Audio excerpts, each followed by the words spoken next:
सुधाकर दिलीपराव कुरे, राहणार शिरला, तालुका औंढा नागनाथ, जिल्हा हिंगोली येथील शेतकरी आहेत आणि यांचं संत्र्याचं बगीचा आहे. आपण पाठीमागे यावेळेस ठिकाणी सांगितलं होतं की शेती, आपला चॅनल हे शेतीवर काम करील. जी आपल्या महाराष्ट्रातली शेती आहे हा हिंगोली जिल्हा येतो आणि हिंगोली जिल्हा हा दुष्काळग्रस्त आहे. तर या ठिकाणी त्यांनी अमरावतीहून माणसं आणलीत कटिंग करण्यासाठी. या झाडाची वय आहे आज 12 वर्षीय. 12 वर्ष वय असून यांनी पहिले 5 वर्ष झाडाचं संगोपन केलं, त्यामध्ये आंतरपीक घेतलं. आंतरपीक घेऊन 5व्या वर्षी बगीचा फुटला. 5व्या वर्षी बगीचा यांचा सर्वसाधारण 5 लाख रुपये या उत्पादनाप्रमाण यांनी नंतर उत्पादन घेतलं आणि आता हे झाडाची अशा प्रकारे कटिंग करीत आहेत. तर आता तुम्हाला सांगायचं म्हणजे या कटिंगचे फायदे काय आहेत आणि झाडाचं कशा पद्धतीनं लाईफ वाढते. तर याच्यामध्ये पहिली गोष्ट आहे कारागिरी. मामा, तुम्ही काय सांगणार, कटिंगचे फायदे काय आहे सांगणार? झाडापाशी जाऊन सांगा बरं. या बरं.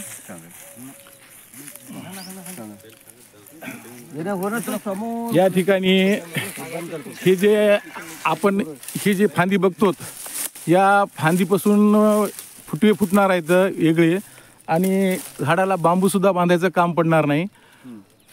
त्यानंतर या झाडाची लाईफ वाढणार आहे.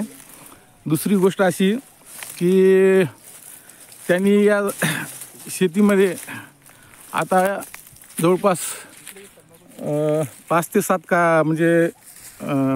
कारागीर आहेत. ते या ठिकाणी या झाडाची कटिंग करीत आहेत. दुसऱ्या शेतकऱ्यांना मला तरी असं वाटतं आहे की हे असं नियोजन जर केलं तर उत्पादनात अधिक वाढ होईल. त्याचबरोबर संत्र्याची जास्तीत जास्त माहिती पाहण्यासाठी कृपया आपण यूट्यूब चॅनलला सबस्क्राईब करा. नवीन लागवडीसाठी सुद्धा या ठिकाणी तुम्हाला मार्गदर्शन मिळेल. अशा प्रकारे या ठिकाणी बघा, हे कटिंग केलेले झाडं आहेत आणि हे विदाऊट कटिंग केलेले आता चालू आहे. हे अशी याची कटिंग केल्यानंतर ही झाडं पण अशी दिसणार आणि या झाडाची ग्रोथसुद्धा बघा, हे झाडं खंकर झाल्यासारखं वाटतात. पण येणाऱ्या काळामध्ये हे झाडं भरपूर या ठिकाणी माल देणार आणि उत्पादनामध्ये वाढ होणार. दुसरी गोष्ट या ठिकाणी मी तुम्हाला हे बांबू दाखवणार आहे.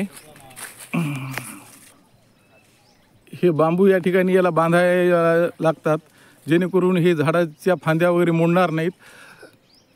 आणि संत्र्याची आंतरमशागत काय असती, संत्र्याची अगोदर कशी परिणामी निगा घ्यायची, याचं एक तुम्हाला मूर्तिमंत उदाहरण.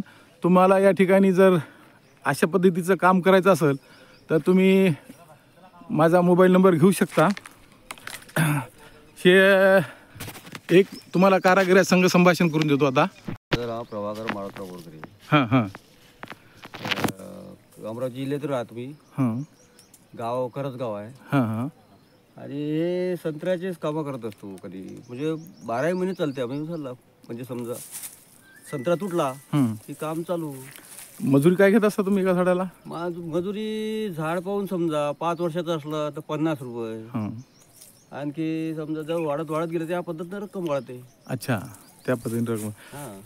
हे सुधाकर पाटील आहेत.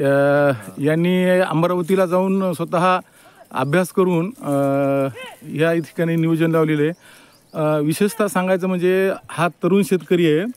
तरुण शेतकऱ्यापासून नवीन तरुणांनी आदर्श घ्यायला पाहिजेत की शेतीमध्ये मेहनत केल्यानंतर काय फळ. आतापर्यंत त्यांनी इथं त्यांच्या सांगण्याहून त्यांना जर असं बोलता म्हणजे स्वतः सांगता येणार, त्यांनी मला माहिती सांगितली की 20 ते 25 लाख रुपयाचं उत्पादन मी घेतलेलं आहे आणि आता छाटणी केल्यानंतरसुद्धा माझं उत्पादन वाढणार आहे. अशा प्रकारे बघा, एक आदर्श घेण्याचा शेतकरी आहे.